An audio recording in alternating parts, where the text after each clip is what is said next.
오늘 이 말씀은 예수님께서 안토니오 요새에서부터 이제 골고다 골짜기 가시기까지 십자가를 지시는 가운데에 만났던 사람들과의 기록을 담고 있습니다. 제가 이 성지순례를 이제 가보니까 이 예수님께서 십자가를 가지고 가신 그 길을 보니까 굉장히 그 주위에 마켓들이 참 많았습니다. 그래서 어떤 분들 가운데는 갔다 오신 분들이 너무 상업화된 것 같아서 참 이렇게 실망했다라고 하는 분들의 이야기를 가끔 듣습니다만은 그 설명을 좀 들어보니까요, 그 길은 이 성전산과 그 시온산, 이 골짜기로 만나는 그곳에 가장 그 낮은 곳에 그 마켓과 상업이 발달할 수밖에 없는 그런 지형이었습니다. 그래서 예루살렘이 생기면서부터 그곳에 하여튼 장사하는 사람들이 그곳에 몰려서 마켓을 형성을 해서 지금까지도 예루살렘에 사람이 살고 있었을 때는 그곳이 이제 장터가 되었다라고 하는 이야기를 듣게 되었습니다. 그러면서 그 예수님께서 우리를 위해서 지고 가신 십자가, 인간을 위해서 지고 가신 십자가, 그것은 바로 우리의 구체적인 삶 한가운데에 그 마켓 현장, 또한 우리가 살아가는 정말 복잡다단한 그런 인생 가운데에 주님께서 우리를 위해 십자가를 지고 걸어가셨구나 하는 생각을 갖게 되더라고요. 그렇기 때문에 사실 저한테는 더 많은 은혜가 되었습니다. 우리가 그냥 잊어버릴 수 있는 분주한 우리 비즈니스 라이프 가운데에 주님께서 십자가를 지고 우리를 위해서 걸어가고 계시는구나. 얼마나 참 고통스럽고 아프셨을까요? 많이 지치셨을 겁니다. 왜냐하면은 예수님께서 십자가를 지시기 전까지 너무 긴박한 상황들이 아주 급박하게 진행이 되지 않았습니까? 저녁에는 성만찬을 마치시고 감람원에 올라가셔서 밤새도록 기도하는 가운데 한밤중에 체포가 되셨어요. 날이 새기 전까지 여러 이 복음서를 종합해서 우리가 보게 되면은요, 안나스 제사장, 그때 당시 가장 총재 대제사장이었다고 하는 가야바의 장인이었죠. 거기서 가서 이제 신문도 받으시고, 그 다음에 이제 가야바 제사장 집에 가서 또 이렇게 곤욕을 당하시고, 빌라도 법정까지 이제 가게 됩니다. 가서 또 헤롯에게 넘기죠. 그래서 헤롯은 또 다시 그 신문하고 또 빌라도에게 넘깁니다. 그 넘기는 가운데에 또 아무 죄도 발견하지 못했다라고 하는데 십자가에 못 박게 하소서. 누가복음에 나와 있지 않지만 다른 공간 보면서 보게 되면은 이 예수님을 어떻게 하든지 더 방면해 주기 위해서 더 불쌍하게 보이려고 아주 채찍질을 합니다. 아주 피투성이를 만드는 거죠. 그래서 그거를 보이게 되면은 이 군중들이 너무 안 돼서 그냥 나와 주십시오 라고 그렇게 할 줄 알았다고 하는 것이죠. 그러나 끝까지 군중들의 마음은 그 악독한 마음 변하지 않습니다. 십자가에 못 박으소서. 그래서 이 십자가를 이제 지시게 되는 거죠. 기록에 보게 되면 그 십자가의 전체 무게가 얼마인가? 기록에 보면 154kg 정도가 된다고 합니다. 그거를 다 지고 가신 건 아니에요. 가로목만 지고 가셨습니다. 가로목이라고 하는 것은 십자가를 세울 때 이제 세로목이 있고, 그 다음에 그 팔에 그 못을 박을 그 가로목이 있지 않습니까? 그 가로목의 무게만 해도 그 보게 되면 34에서 무거운 것은 57kg가 됐다고 그래요. 피투성이가 되어서 혈압은 떨어지고 그 한숨도 주무시지 못하시고 신문을 당하시면서 그런 조롱과 멸시 가운데 이 무거운 것을 지고 간다는 것이, 그럼 어떻게 보면은요, 뭔가를 이루어야겠다고 하는 그 결단과 그 결심이 없다면 이런 초인적인 힘은 아마 발휘할 수 없을 것이다. 저는 저 같은 경우는 어떻게 되었을까? 그냥 십자가 지기 전에 그냥 졸도해서 죽지 않았을까 하는 생각을 갖게 됩니다. 그 모습을 보면서 가는 그 모든 그 사람들 얼마나 안타까웠을까요? 얼마나 많은 눈물, 너무 불쌍해서 눈물을 흘렸을까요? 그래서 보게 되면 성경에는 나와 있지 않지만은 구체적인 세 사람과의 만남을 전설은 이야기하고 있습니다. 그 중에 이제 성경적으로 이제 구레네, 오늘 시몬, 구레네의 그 시몬을 만난다고 하는 그 장면을 우리는 보고 있는데요.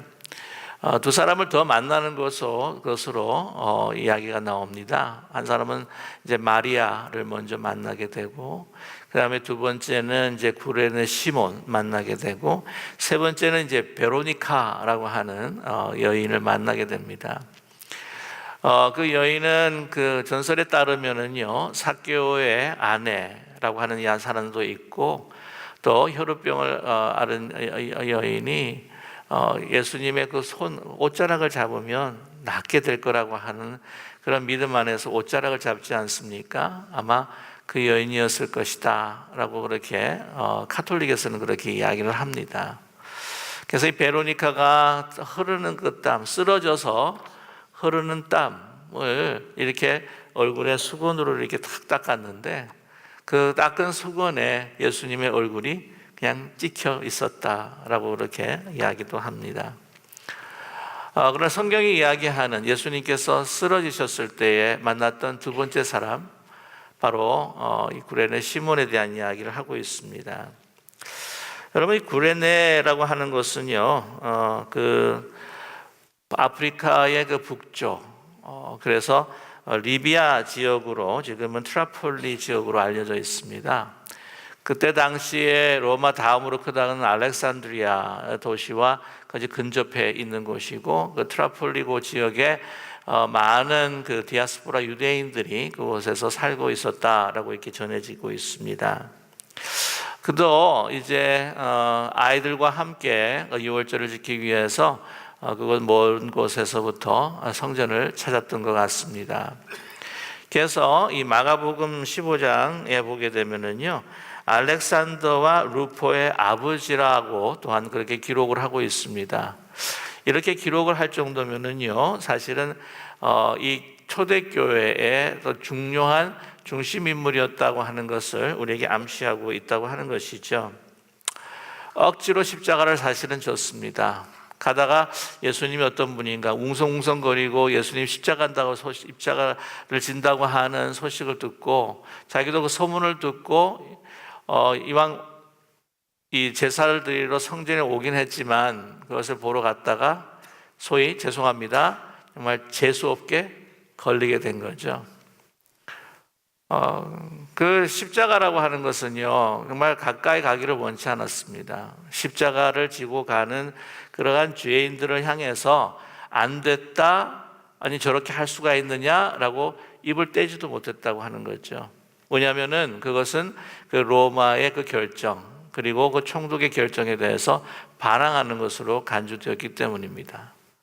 그렇기 때문에 표면적으로는, 속으로는 그렇지 않다고 할지라도 표면적으로는 그 사람을 조롱하고 또한 욕해야 하는 그런 처지들에 있었다고 하는 것이죠.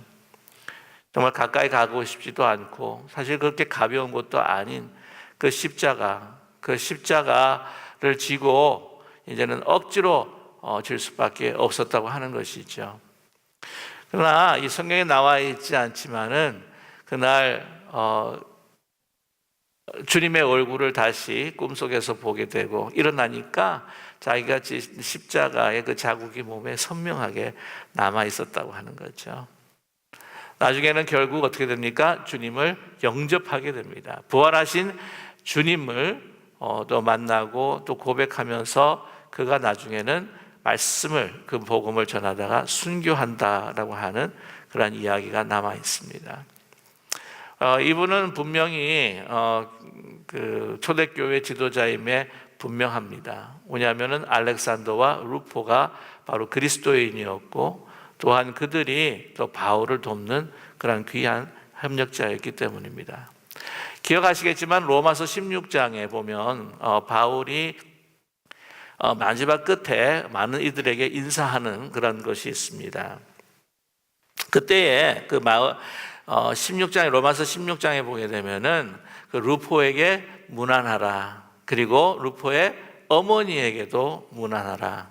그는 나의 어머니이기도 하다라고 이렇게 이야기를 합니다. 힘들고 어려울 때마다 또한 돕는 그 어머니의 모습을 우리는 그릴 수가 있어요. 우리 기쁜 우리 교회에 정말 사랑이 넘치는 우리 권사님들의 모습이 또 생각이 납니다. 배고플까봐 또한 이렇게 힘들면은 그 집에 숙식을 마련해 놓고 바삐 아침을 바삐 이제는 전도 여행을 떠나기 위해서 떠나는 그 바울을 막 붙잡으면서 아침 먹고 가야 돼. 아침 먹고 가야 돼. 앞에는 에어프라이어를 탁 치고 애는 이 주방 기구를 하나 꽂고 따뜻한 그 아침 조찬을 대접하고 위에서 격려하는 그러한 루포의 어머니, 나의 어머니다. 기독교에 있어서 그 초대교회에 참 아름다운 그 사람들이었고 또한 동역자였고 복음의 사람들이라고 하는 것을 우리는 발견할 수 있습니다. 저와 여러분, 그래서 억지로 지는 그 십자가도요, 나중에는 스스로 지는 십자가가 될 수 있다고 하는 것을 우리는 깨닫게 됩니다. 우리 가운데도요, 보면은 억지로 그냥 교회에 끌려 나오신 그 남편분들 계셔요. 주로 남편분들이 많은 것 같아요. 내가 결혼하기 전에 내가 약속을 했기 때문에 내가 약속을 지키기 위해서 내가 간다 라고 하시는 분들 계세요. 그렇지 않나요? 네. 그래도 그 약속을 지켜주니 얼마나 감사합니까? 그렇게 약속을 해놓고는 그냥 안 지키는 사람들도 있긴 있어요. 그러나 포기하지 마십시오. 계속 기도하면 정말 우리가 기대하지 않았던 어떤 순간에 하나님께서는 은혜를 베풀어 주실 줄로 믿습니다. 억지로 나온 거죠. 그 지는 십자가. 가끔 그런 생각이 들어요. 억지로 막 맡겨가지고는요, 기쁨이 아니라 할 수 없어서 이게 봉사하며 섬김을 맡다가 그 봉사와 섬김을 통해서 정말 자신의 은혜를 받고 정말 기쁨을 누리는 경우가 있습니다. 제가 다른 교회에서 이제 목회를 할 때에 제가 막 종용해가지고는요, 한 집사님을 갖다가 그냥 선교에 끌고 갔습니다. 네. 그래가지고는 갔는데 맨 처음에는 그냥 목사님 때문에 가는 거 아시죠? 목사님 때문에 저 잘 안 해주면 저 삐집니다. 막 이렇게까지 하셨는데 갔는데 정말 은혜를 받았던 그런 그 은혜를 받고 또한 헌신하는 아름다운 그 역사들을 우리는 보게 된다고 하는 것이죠. 이럴 줄 몰랐다는 거예요. 솔직히 말씀을 드리면 집사님이 아니라 장로님이셨습니다. 근데 막 그 아이를 보면서 그 에콰도르에 있는 그 어린 아이들, 정말 힘들지만 맑게 웃는 아이들, 복음을 전하면 그대로 받아들이고 아이를 보면서 막 펑펑 울더라고요.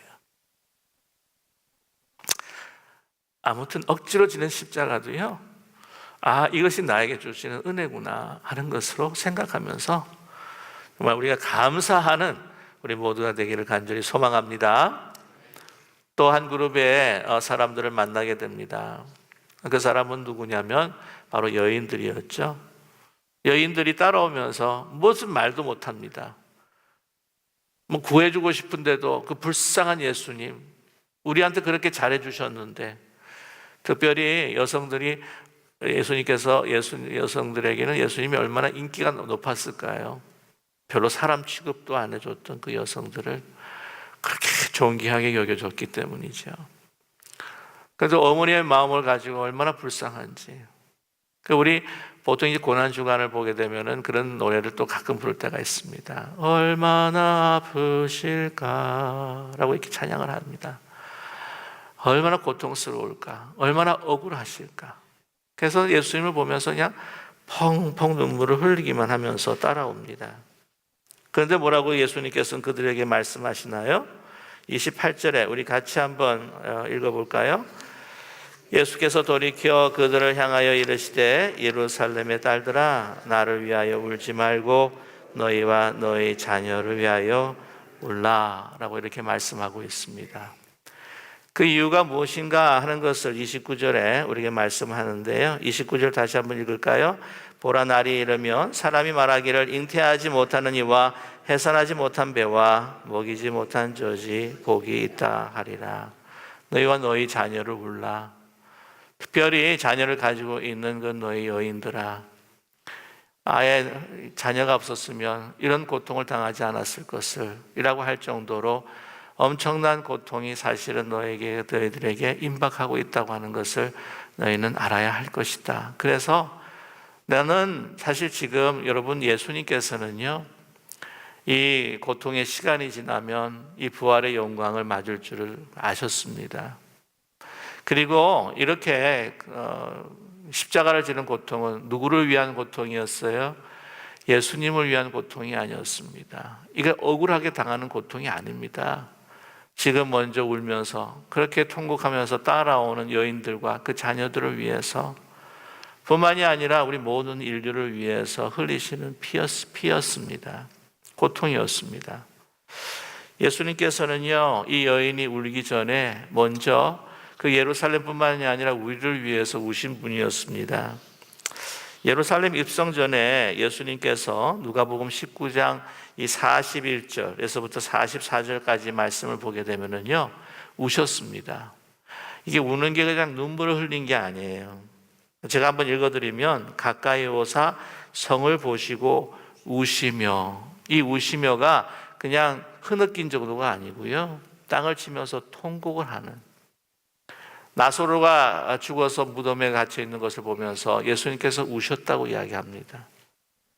우리 인간의 그 죽음에 대한 그 안타까운 심정으로 예수님께서는요, 그냥 눈물 찔끔찔끔 흘린 게 아니세요. 통곡을 하시면서 하염없이 우신 것이 울었다라고 표현하고 있습니다. 그러면서 뭐라고 말씀하시냐면, 이르시되 너도 오늘 평화에 관한 일을 알았더라면 좋을 뻔하였거니와 지금 내 눈에 숨겨졌도다. 날이 이를지라 내 원수들이 토둔을 쌓고 너를 둘러 사면으로 가두고 또 너와 및 그 가운데 있는 내 자식들을 땅에 메어 치며 돌 하나도 돌 위에 남기지 아니하리니 이는 내가 보살핌을 받는 나를 알지 못함을 인함이니라 라고 이렇게 말씀하고 있어요. 이제는 보면 원수들이 토두를 쌓는다. 토담을 쌓아가지고는 너를 공격을 할 것이다, 예루살렘아. 우리는 이 예수님의 그 말씀을 그 당시에 그 사람들에게 주셨을 때에 우리는 두 가지의 기본적으로 두 가지의 의미와 해석으로 우리는 받아들여야 합니다. 첫 번째는 역사적인 해석이라고 해서요, 그 당시에 있었던 그 사람들에게 일어날 것에 대해서 말씀하신 것에 대해서 어떻게 우리는 이 말씀을 해석할 것인가. 과연 그때 당시 그 사람들이 겪을 일에 대한 예수님의 그 말씀으로 또한 해석할 뿐만 아니라 그 timeless message, 그 무슨 뭐냐면 시대를 넘어선 메시지죠. 그걸 영적인 해석이라고 그렇게 이야기합니다. 그것은 우리를 향하신 하나님 예수님께서 말하신 그 뜻이 어디에 있는지를 우리는 밝게 알아야 할 필요가 있다고 하는 것이죠. 예수님께서 이 고통의 십자가를 지시고 부활하시게 되게 되면은 우리는 구원의 길과 사망의 길이 너무나도 확실하게 갈릴 수밖에 없습니다. 그때에 너희들이 구원의 길을 갈 수가 있을 것인지, 너희 자녀들이 이제는 사망의 길이 아니라 구원의 길을 갈 수 있을지, 그것을 위해서 눈물을 흘리고 또한 그들을 위해서 너 자신의 구원과 너희 자녀들의 구원을 위해서 내가 기도해야 되지 않겠느냐, 울어야 되지 않겠느냐라고 하는 메시지로 우리는 들어왔습니다. 그러나 여기서 또한 중요한 것은 뭐냐면은 역사적인 해석이라고 하는 것이죠. 그 당시 오늘 예수님께서 예루살렘 성을 위해서 우시고 너희 여인들아 너희를 위하여 자녀를 위하여 울라라고 하는 것은 이제 곧 임박할 AD 70년에 있을 예루살렘 성의 함락과 성전과 예루살렘 성에서 있을 수많은 사람들의 죽음에 대해서, 너희들의 그 운명에 대해서 걱정하시면서 우시는 거였어요. 울라고 그렇게 말씀하시는 겁니다. 얼마나 그때는 참혹한 일들이 일어나는지, 살아있다고 하는 것이, 그 당시 살아있다고 하는 것이 너무 고통스러워서 우리 30절 말씀을 보게 되면은요, 그때 사람이 산들을 대하여 우리 위에 그냥 무너져 버려라. 작은 산들을 위하여 우리를 그냥 덮어버려라. 당할 너무 그 고통스러운 그 상황을 이제는 그냥 죽음으로 그냥 해결해 보기 위해서 그냥 산이 그냥 다 덮어버렸으면 얼마나 좋겠을까 할 정도로 고통스러운 사건이 일어난다고 하는 것이죠. 그것은 바로 AD 70년의 일이었습니다. 여러분 아시겠지만 티투스 장군이 와서 예루살렘 성을 완전히 황락해 버리죠. 여러분 맨 처음에는요 68년에 그 베스파시우누스 장군이 쳐들어옵니다. 그래서 이 성을 쌓게 돼요. 그런데 예루살렘 성에서 이제 왜냐하면 그 폭동들이 일어나고 밀란이 일어났기 때문입니다. 예수님이 십자가를 에서 처형을 당하고 난 다음에, 근데 그 전에 이제 그런 이야기를 하죠. 이 그 빌라도가 이제 나는 그의 죄에 대해서 나는 솥을 씻었다, 나의 책임 없다 그랬을 때 그 군중들이 뭐라고 이야기했어요? 그 피를 나에게 우리들에게 돌리소서라고까지 이야기한 거죠. 그걸 하나님께서 혹시 들으셨는지도 모르겠어요. 그러나 그보다 하나님께서 더 이스라엘의 이스라엘의 그 종교와 그들이 하나님을 이렇게 돌아오지 아니하고 정말 하나님의 아들을 영접하지 아니했던 어떤 그런 사건부터 시작을 해가지고는 하나님의 그 계획 속에서 아마 함락을 하신 거겠을 것입니다. 아무튼 68년 베스파니우스 장군이 와가지고는 있다가 그 전쟁을 시작하려고 하는데 갑자기 돌아가 버리고 맙니다. 퇴각을 합니다. 그래서 뭐 난리가 나요. 뭐 우리는 하나님이 우리와 함께 하신다 그러면서 그 밀란군이 아주 막 축제를 벌이게 되는데 그 이유가 뭐냐면은 그때에 소식을 듣게 됩니다. 네로 황제가 자살을 했다는 거예요. 그래서 이 로마의 그 안정을 위해서 다시 돌아갑니다. 그래서 베스파니우스가 황제가 돼요. 그래서 그 아들을 다시 보냅니다. AD 70년에. 그런데 아시겠지만 예루살렘 성이요 산 위에 있어요. 참 아주 좋은 요새입니다. 뿐만 아니라 그때 당시에는 성벽이 3겹으로 되어 있는 아주 엄청난 어떤 그런 성이라고 했다고 기록하고 있습니다. 기온샘에서부터 오는 그 물줄기를 가지고 그 물 공급을 받았고요. 근데 오늘 그 예수님께서 예언하신 것처럼요, 이 티투스 장군이 와가지고는 거기에다 토담을 쌓습니다. 이 마사다를 공격한 것처럼. 그래가지고는 이제 함락을 시켜버려요. 다 모든 것들을 다 불태웁니다.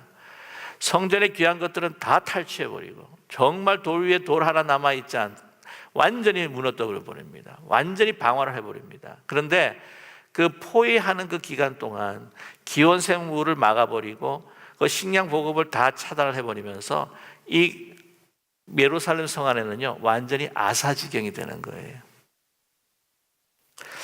여러분 그 신명기 28장 53절에 보게 되면은요 그 모세가 이스라엘 백성들에게 이야기하는 것이 있습니다. 너희들이 여호와를 순종하면 복받지만 여호와를 순종하지 않으면 너희들이 처벌을 받게 될 것이라 하는 그 가운데에 28장 53절의 말씀을 보게 되면 이런 말씀이 나와요. 내가 적군에게 에워싸이고 맹렬한 공격을 받아 곤란을 당함으로 내 하나님 여호와께서 내게 주신 자녀 곧 내 몸의 소생의 살을 먹을 것이라 라고 하는 이야기가 나와요.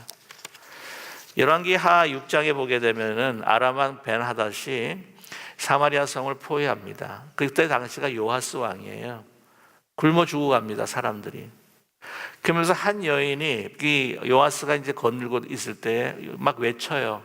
그래서 무슨 일이냐 그랬더니 저 여인과 내가 약속을 했는데 오늘은 저 여인의 아이를 먹고 내일은 내 아이를 먹자고 했는데 그 여인이 그 약속을 자기는 먹고 약속을 지키지는 않습니다. 이 정도였어요.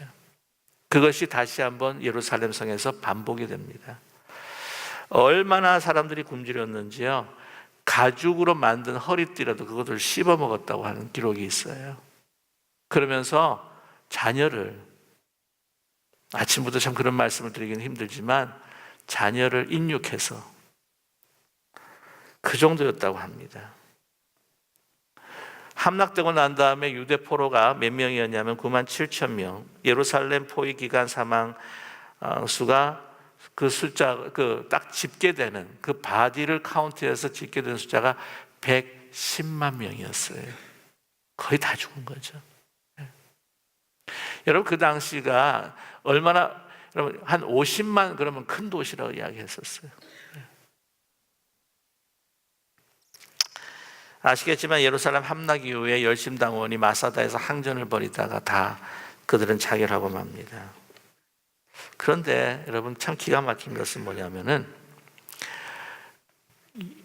유대 그리스도인들은요 거의 죽지 않았답니다.